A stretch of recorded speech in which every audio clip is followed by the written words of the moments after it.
Star FM Local News.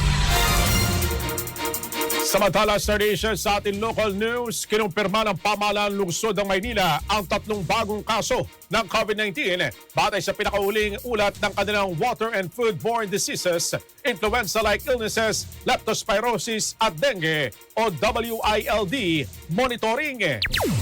Dahil dito, umabot na sa 6 na po ang kabuang kumpirmadong kaso ng COVID-19 na naitala sa lungsod mula January 1 hanggang ngayong buwan ng kasalukuyang taon.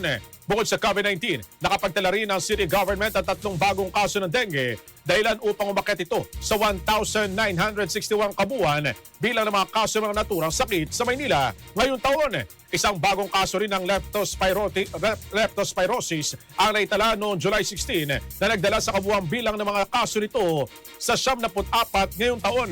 Samantala, wala naman naitalang bagong kaso ng iba pang wild diseases na isinasailalim sa araw-araw na monitoring ng pamahalang lungsod.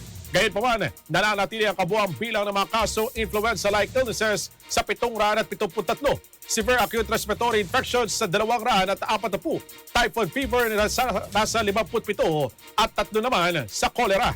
Kaugnay nito, muli pinalalahanan ng Manila Health Department ng publiko na patuloy na mag-ingat laban sa mga wild diseases lalo na ngayong panahon ng pag-ulan. Star FM News